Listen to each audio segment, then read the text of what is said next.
Halo guys, saya Maya Daka Fitria Sungkar, NIM 129 kelas C. Di kesempatan kali ini, saya akan membahas tentang tinjauan teori. Apa sih yang dimaksud dengan tinjauan teori? Tinjauan teori sendiri yaitu kegiatan mendalami, mencermati, menelaah, dan mengidentifikasi pengetahuan. Adapun tujuan dari tinjauan teori sendiri, yang pertama yaitu untuk mencari teori atau konsep atau generalisasi yang dapat digunakan sebagai landasan teori atau kerangka bagi penelitian yang akan dilakukan. Yang kedua, untuk mencari metodologi yang sesuai dengan penelitian yang akan dilakukan. Dan yang ketiga, untuk membandingkan antara fakta di lapangan dengan teori yang ada. Nah, di sini kita akan mengarah ke teori empiris. Apa sih yang dimaksud dengan teori empiris? Teori empiris sendiri yaitu segala sesuatu yang semata-mata didasarkan pada percobaan atau pengalaman dalam menentukan hasil yang dijalankan pada proses penyelidikan terkait dengan rumusan permasalahan dan tujuan yang dikorelasikan. Adapun pengertian teori empiris menurut para ahli, yang pertama ada Merriam-Webster yang mendefinisikan empiris adalah proses pengujian hasil penelitian yang berdasarkan pengamatan atau pengalaman. Sehingga dalam hal ini mengandalkan pengalaman atau pengamatan saja yang seringkali tanpa memperhatikan sistem dan teori. Meskipun demikian, diverifikasi atau disangkal dengan pengamatan atau eksperimen dari empirisme itu sendiri. Yang kedua ada dari Sugiono yang menyatakan bahwa empiris adalah teknik yang dilakukan seorang peneliti dalam tahapan mengamati oleh indera manusia, sehingga orang lain dapat mengamati dan mengetahui prosedur yang dipergunakan.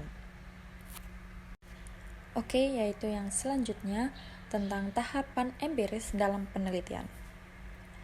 Jadi yang pertama yang harus dilakukan oleh para peneliti yaitu observasi. Observasi sendiri adalah proses pengamatan terhadap suatu fenomena dan penyelidikan tentang penyebabnya.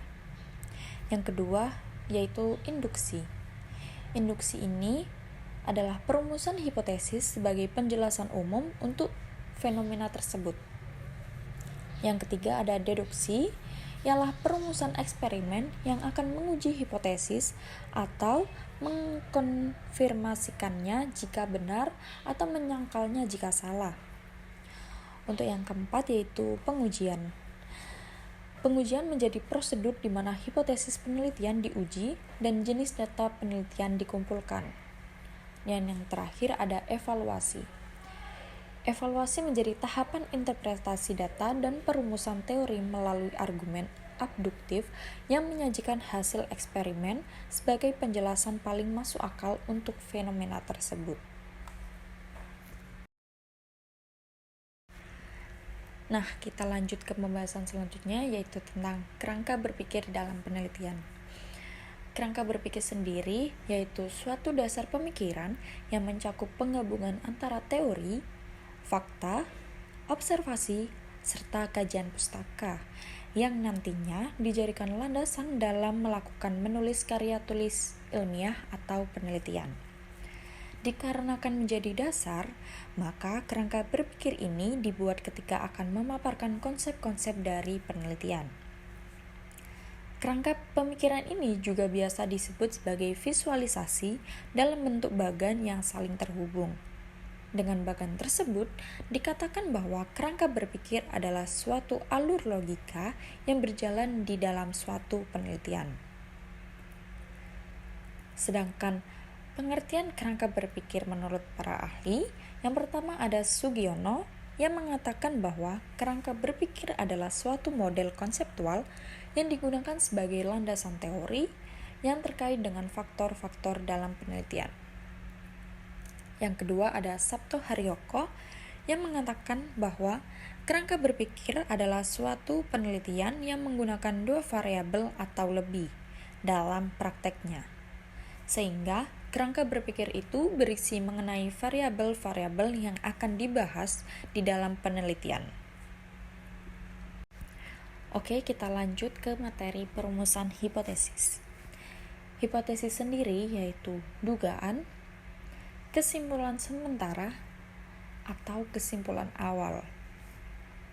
Jadi, bisa disimpulkan bahwa pengertian hipotesis secara menyeluruh yaitu jawaban sementara terhadap masalah penelitian yang kebenarannya harus diuji secara empiris melalui suatu analisis atau berdasarkan data di lapangan.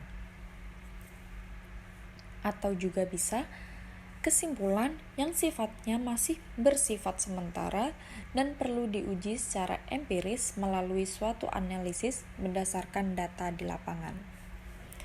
Terus, apa sih fungsi hipotesis? Fungsi hipotesis sendiri yang pertama adalah untuk memberikan batasan serta memperkecil ruang lingkup penelitian. Yang kedua, untuk mempermudah pengumpulan dan pengolahan data. Yang ketiga, untuk mengetahui macam, jumlah, dan hubungan variabel penelitian. Dan yang terakhir, untuk mengetahui variabel tak bebas yang harus dikontrol. Nah, hipotesis yang baik tuh ada macamnya. Yang pertama itu dirumuskan dari teori atau konsep yang sudah ada, sehingga relevan dengan fakta. Yang kedua, dirumuskan dalam bentuk pernyataan atau statement, singkat dan sederhana. Yang ketiga, berlaku dalam tingkat populasi sehingga mempunyai daya ramal yang tinggi. Dan yang terakhir, mencerminkan tentang hubungan antar variabel. Oke, sumber hipotesis sendiri dapat disusun atau dirumuskan dari telaah teori, fakta berdasarkan pengamatan atau pengalaman peneliti, dugaan dan pengetahuan peneliti, serta hasil penelitian pendahulu atau sebelumnya yang relevan. Oke, mungkin segitu saja penjelasan dari saya. Kita lanjut di kesempatan lain kali. Terima kasih. See you.